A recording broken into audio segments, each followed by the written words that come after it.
আপনাদের সবার পরিচিত কষা জাহিদ মাননীয় প্রধানমন্ত্রীর বহুমুখী উপদেষ্টা, অনেক রকম উপদেষ্টা, এই কারণে সবগুলো বললাম না। তিনি তিনটি কথা বলেছেন, তিনটি কথাই খুবই গুরুত্বপূর্ণ। এক নম্বর কথাটি হলো, দল হিসাবে আওয়ামী লীগ রাজনীতি করতে পারবে কিনা সেটা নির্ধারণ করবে আদালত, অর্থাৎ সে আওয়ামী লীগকে রাজনীতি করতে দিতে চায়। দুই নম্বর, কেউ যদি ফ্যাক্ট চেকিংয়ের মাধ্যমে কাউকে মিথ্যা বলে উড়িয়ে দেয়, তার মানে তার কথাই ঠিক এমন নয়। অর্থাৎ কদরউদ্দিন শিশিরকে ইঙ্গিত করে এই কথা বলেছেন। এটার ব্যাখ্যা দিলে আরও বুঝবেন সহজভাবে। সারোয়ারকে, সিলেটের ডিসি সারোয়ারকে কেন বদলি করা হয়েছে আপনারা সবাই জানেন, মাজারের ড্যাগে হাত দেওয়ার কারণে। কিন্তু এই কষা জাহিদ বলেছে যে সারোয়ার আলমকে বদলির কারণ মাজার নয়, অন্য কারণ। এখানেই গল্পটা লুকায়িত। আপনার স্ট্র্যাটেজি উপদেষ্টা, পলিসি উপদেষ্টা, তথ্য উপদেষ্টা, সম্প্রচার উপদেষ্টা, তারপর সংস্কৃতি উপদেষ্টা, মানে বহুমুখী উপদেষ্টা। যাই হোক, তিনটি কথার আগে জাহিদ নিয়ে একটা গল্প বলি। জাহিদকে 14ই জুন কিন্তু দিল্লির বিমানবন্দরে আটকে দিয়েছে, দাওয়াত দিয়েও তাকে আটকে দিয়েছে। এই আটকে দেওয়ার কারণ হলো আসলে একটা বোঝাপড়া, তাকে বাংলাদেশিদের কাছে জনপ্রিয় করে দেওয়া, যে ভারত তার বিরুদ্ধে, অর্থাৎ বাংলাদেশিরা তাকে ভালোবাসতে শুরু করবে। আসলে সে কোনোভাবেই ভারতের বিরোধী নয়, সে ভারতপন্থী লোক। তো 14 তারিখ এই ঘটনা ঘটেছে, দিল্লিতে তাকে আটকে দিয়েছে। 11ই জুন দিনে বুধবার হতে পারে, এই ডাক্তার জাহিদ সিলেট গিয়েছিলেন কার সাথে দেখা করতে? এই প্রিয়াঙ্কা সাহার সাথে, পিঙ্কি সাহার সাথে। পিঙ্কি সাহাকে সিলেটের ডেপুটি ম্যাজিস্ট্রেট, অর্থাৎ সারোয়ার আলমের পরে যার অবস্থান, আওয়ামী লীগের সময়ে যিনি উত্তর প্রমোশন পেয়েছেন, ফরিদপুরের কমলাকান্দার টিনও ছিল, তারপরে ফরিদপুরের ডেপুটি ম্যাজিস্ট্রেট, সেখান থেকে সিলেটের ডেপুটি ম্যাজিস্ট্রেট। কত দ্রুত প্রমোশন! আওয়ামী লীগও তাকে প্রমোশন দিয়েছে। এই পিঙ্কি সাহাকে প্রমোশন দেওয়ার জন্য সারোয়ার আলমের বিরুদ্ধে ষড়যন্ত্র করেছে এই জাহিদ সহ, ভারতের ইশারায়। এটার সাথে সোনায় সোহাগা হয়ে গিয়েছে মাজার। মাজারের সাথে কারা জড়িত জানেন? এই মাজারের যে খাদেম এখন, যে নাকি বলতেছে আমি হযরত শাহজালালের উত্তরসূরি, উত্তরাধিকারী, আত্মীয় স্বজন, বংশধর। অথচ শাহজালাল বিয়ে করছে কিনা এটা নিয়ে অনেক প্রশ্ন রয়েছে। শাহজালাল এই দেশে এসেছেন 1006 সালে, মতান্তরে 996 সালে। তো এই 11 তারিখে জাহিদ সিলেটে গেছে, এই পিঙ্কি সাহার বোনের সাথে দেখা করেছে। পিঙ্কি সাহা কিন্তু চেহারা চুরুতে খুবই সুন্দর, বুঝতে পারছেন? জাহিদের আবার মেয়েলি দোষ আছে, খুব ভালো করে জানেন আপনারা।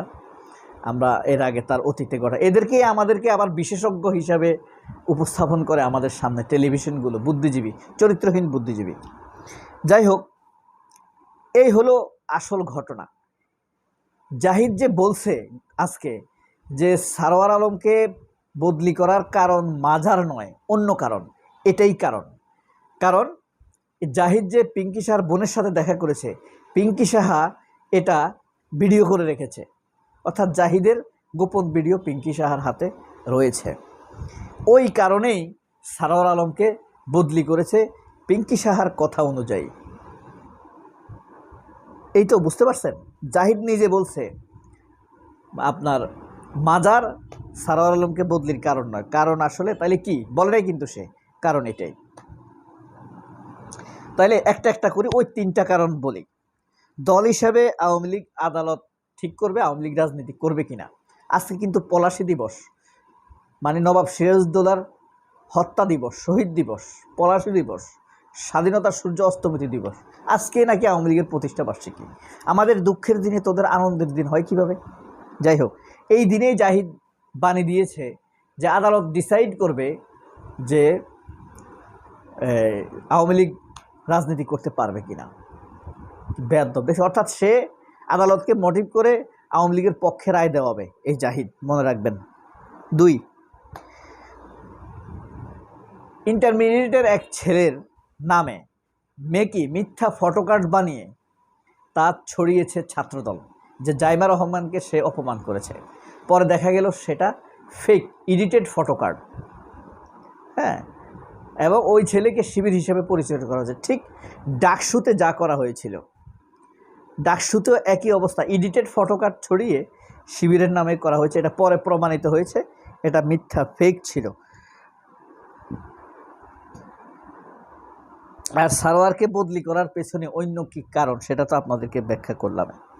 ডাক্তার জাহিদ দেখেন কতগুলো পদে আছে। তিনি পলিসি অ্যাডভাইজার, মাননীয় প্রধানমন্ত্রী তারেক রহমানের পলিসি অ্যাডভাইজার, স্ট্র্যাটেজিক অর্থাৎ কী কী পলিসি বাস্তবায়নের জন্য কী কী পদক্ষেপ নেবেন এই ধরনের স্ট্র্যাটেজি প্রণয়ন করবেন। হ্যাঁ, তারপরে তথ্য উপদেশ অ্যাডভাইজার, ইনফরমেশন অ্যাডভাইজার, সম্প্রচার অ্যাডভাইজার, কালচারাল অ্যাডভাইজার, অর্থাৎ 5টি পদে আছেন। এখন এই 5টি পদে যদি মাননীয় প্রধানমন্ত্রী একা ওনাকে নিয়োগ না দিয়ে 5 জনকে নিয়োগ দিত, ধরেন পলিসির জন্য একজন, স্ট্র্যাটেজির জন্য একজন, তথ্যের জন্য একজন, সম্প্রচারের জন্য একজন, সংস্কৃতির জন্য একজন, 5 জন প্রতিমন্ত্রী মর্যাদার লোক হতো। এখন একাই ডাক্তার জাহিদ 5টা প্রতিমন্ত্রীর পজিশন নিয়ে আছেন, অর্থাৎ 2.5টা পূর্ণমন্ত্রী। হ্যাঁ, 2.5 কইলে বাড়াই যায়। হ্যাঁ, জাহিদ হইল 2.5টা প্রতিমন্ত্রী, সমমর্যাদা অধিকার ভোগ করছেন, অর্থাৎ মির্জা ফখরুলের চাইতে উপরে। মির্জা ফখরুল হইল স্থানীয় সরকার, পল্লী উন্নয়ন, সমবায়। না, মির্জা ফখরুল হাফ বেশি, ডোন্ট মাইন্ড, এটা একটা জোক ম্যাটার। হ্যাঁ, তো এই হইল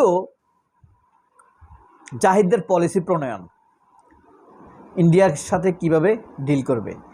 ইন্ডিয়া এই জাহিদদের কারণে দেখবেন চীনের সাথে হয়তো কিছু নাও হতে পারে। চীনের সাথে যদি সব তো একসাথে পাকিস্তান করতেছে না, আপনি আমেরিকার সাথেও সম্পর্ক রাখতে হবে, চীনের সাথেও সম্পর্ক রাখতে হবে, মধ্যপ্রাচ্যের সাথে সম্পর্ক রাখতে হবে, সবার সাথে সম্পর্ক ব্যালেন্স আগাইতে হবে। অন্তত এই ক্ষেত্রে পাকিস্তানকে আমার দুর্বার মনে হয় কূটনীতিতে। একই সাথে সে দেখেন কিভাবে চীনকে এবং আমেরিকার সাথে কূটনৈতিক ডিল চালিয়ে যাচ্ছে বিশ্বস্ততার সাথে। আমেরিকাও পাকিস্তানকে বিশ্বাস করে, চীনও পাকিস্তানকে বিশ্বাস করে। এটা আমার কাছে বিস্ময়কর লাগে। এখন পাকিস্তানের সাথে যুক্ত হলো ইরান, তাদের সাফল্যের নতুন পলক যুক্ত হলো। সবাই অনেক ভালো থাকবেন। আল্লাহ হাফেজ, আসসালামু আলাইকুম।